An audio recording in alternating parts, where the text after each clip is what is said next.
Hey everyone, happy Thursday and welcome back to the Calling Home podcast. This is our Q&A episode where I answer a real caller question and tell them what I think about the issue that they are having with their family.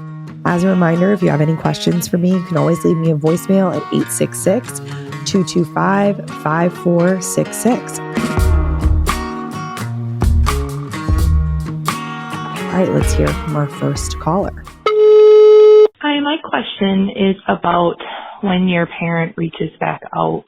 I have been estranged from my dad for about a year after some difficult situations, and I had given him my list of what I needed for our relationship to move forward. And he still tries to reach out, which is really difficult because those littler versions of me want and hope that my dad wants to reach out in love, but he still has not apologized. And just this week, I have his number on Do Not Disturb. So God forbid there's an emergency, I can be, his name can come through. But this week I got a text from him and it just makes me sick to my stomach when I see them. I have a full body reaction and just wondering how best to navigate that, or if other people are experiencing that in their own adult parent relationships, that confusion of wanting that unconditional love and knowing that words and actions don't necessarily align, and how to move forward. Thank you. I can totally understand why it would be triggering or dysregulating to see a person that you are estranged from, especially a parent, their name pop up on your phone and see that they're initiating contact, because it kind of throws you right back into that place where you were, right? Of like, oh my gosh, what's going to happen from here?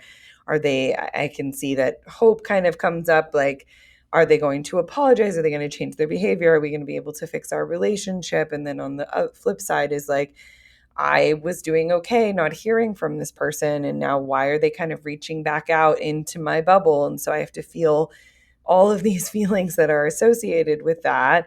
And they also might then kind of double down and repeat a lot of the behavior that they already have. And so that can be very difficult to manage, like, okay, nothing has changed and this is still going on. But I do think that for most people who are, I shouldn't say most, I think for a lot of people who are no contact with a parent, there's going to come a time probably where that parent is going to reach out in some fashion. And it might be in a totally like benign way to try to tell you something or share something with you. It might be a card, a text. It might be when an emergency happens. But I do think that many people go through this situation where there is some type of contact that is made during this period of no contact. And the point in which that happens and kind of where you're at and how you're feeling will heavily dictate how this impacts you. And so I think in this situation, what this caller is pointing to is like, what do I do if this person has reached out, but I know that there hasn't been any change, or that like the behavior isn't different? And I think if that's the case, then you may not really need to do anything. You don't have to respond. You don't have to engage. You could reiterate the boundaries or what you need if that feels good for you, if that feels necessary. You could decide that you need to intensify the no contact by, making it so they cannot contact you if it feels like it's escalating or becoming unsafe. I'm not hearing that as much from this caller, but that's something that could happen in other situations. If the person is threatening you, or they're trying to find where you live or how to access you in a different way, that might be a time where you want to say, okay, I need to do more about this. You can also, like I said, just not respond and deal with your own feelings that are coming up around this, and allow yourself to really experience the fact that like this person has entered back into your orbit. They mean something to you. They know how to push your buttons or to access you or to say things that are going to make you feel a certain way. And that makes sense, especially if this person is a parent. You are tied to them in so many ways. No matter if you cut contact or not, you're going to be tied to them just through your experiences as a child or through DNA, whatever it is, that I think allowing yourself to really normalize the fact that, like, it makes sense that I'm getting triggered by this. It makes sense that I'm having feelings. And it doesn't mean that my behavior has to change or that I have to do anything different, but I am allowed to feel the way I'm feeling about this. And I'm allowed to, like, give myself time to process those feelings and then decide what change I need to make from there. I hope that that's helpful for anyone that's recently had someone that they're no contact with reach out. And I will get on to the next question. Thank you. Hi, Whitney. I was just listening to your podcast on accountability, and I thought that that was amazing because most of the times I'm hearing about how us as the adult child has to be the one to, relearn and reparent and yada, yada, yada. But my question is that I want some type of closure around my childhood. Like, both my parents were very abusive, and I'm actually a therapist myself, and they're getting old, and I'm at the point where I don't know, if I can live the rest of my life with the elephant in the room, even though I have tried to address it several times, but, I just end up getting, like, gaslit, so that's like a dead end road. But I just don't know how to find some type of closure in this relationship with them. Do we just go on living like everything was fine, or do I have some type of conversation with them about, like, why they were like this and why they didn't fix it? I don't know. So if you have an answer for that, that would be great. But otherwise, I really enjoy your podcast. Thank you so much.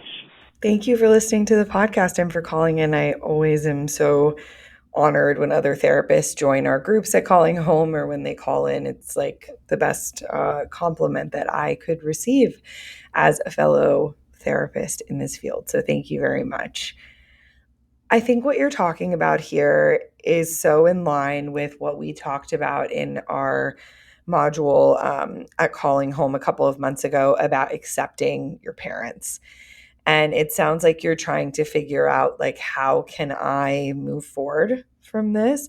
How can I figure out, like, how to kind of pack this up into a box and go live my life? And you mentioned a couple of different paths that I think a lot of people take. Is it like, do I have a conversation with them? Do I just move forward? Do we continue acting like nothing happened? And I think everyone takes such a different approach to that depending on how it's going to impact them and what happened to them, right? And you mentioned, a history of abuse, which is extremely difficult when a parent will not apologize or take accountability or anything like that. And so when I talk about accepting your parents, what I really mean is that you're, like, looking at yourself in the mirror almost and saying, this is who my parents are. This is what they did. This is what they can offer me. And what do I want to do with that? Do I want to have a relationship with them? Do I want to have a distant relationship, a close relationship, no relationship at all? Does forgiving them feel good to me? Does being angry at them make sense? Like, there is no right path, but I think the path all starts with accepting what is and saying, my parents did X. My parents are not able to do Y. And if they cannot do that thing that I need, whether it's apologize, take accountability, change their behavior, what does my relationship look like with them? And we have a lot of great videos and articles, scripts, worksheets that can help walk you through this process on the Calling Home website under Accepting Your Parents for anybody that wants to work through this in a better way or in a deeper way.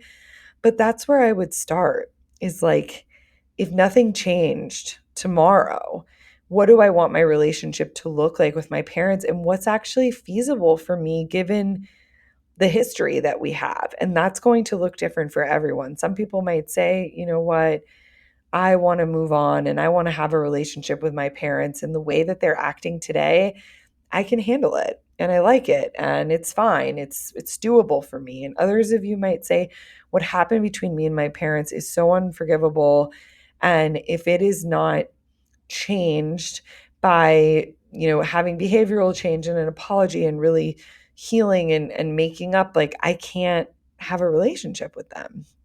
And I think both of those responses are justified in so many situations. And this is very individualized, that there is no guarantee that maintaining a relationship with a parent is going to fulfill you in the ways that you need. And there's no guarantee that going no contact with a parent is going to necessarily make your life better or easier. You have to really walk the path that makes sense for you. But I do think that every person begins that path with acceptance of what was and what is, and with a really healthy dose of potential hope and optimism for the future, but also realistic acceptance of what this person is willing to do and capable of doing to salvage your relationship. And this is where I think it's so important to expect people to be who they have been and be pleasantly surprised when they are not. But don't expect them to be different than they always have been, because that's where you're going to really get hurt and disappointed. And I know we have a lot of episodes on this on the Calling Home podcast about going no contact, about emotionally immature parents. So I think any of those can also be really helpful in figuring out how to start those conversations, what to say, what to expect, and how to really understand the ways in which your parents respond and what that might mean for your relationship. I think this is a really excellent question. And thank you again for calling in. I hope that's helpful.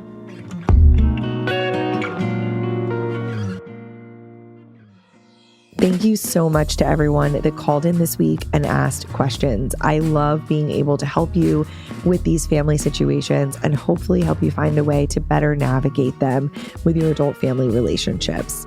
You can always call and leave me a voicemail, and I may pick your question for an upcoming Thursday episode of the Calling Home podcast. Just call 866-225-5466 and leave me a voicemail. I do these episodes every Thursday, and I love being able to get to help each and every one of you with your family relationships.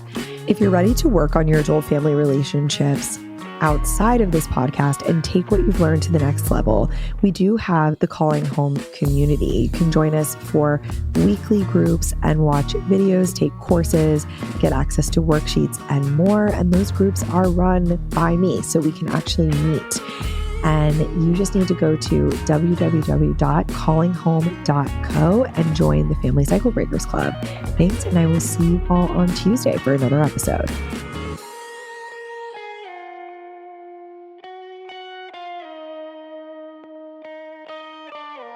The Calling Home podcast is not engaged in providing therapy services, mental health advice, or other medical advice or services.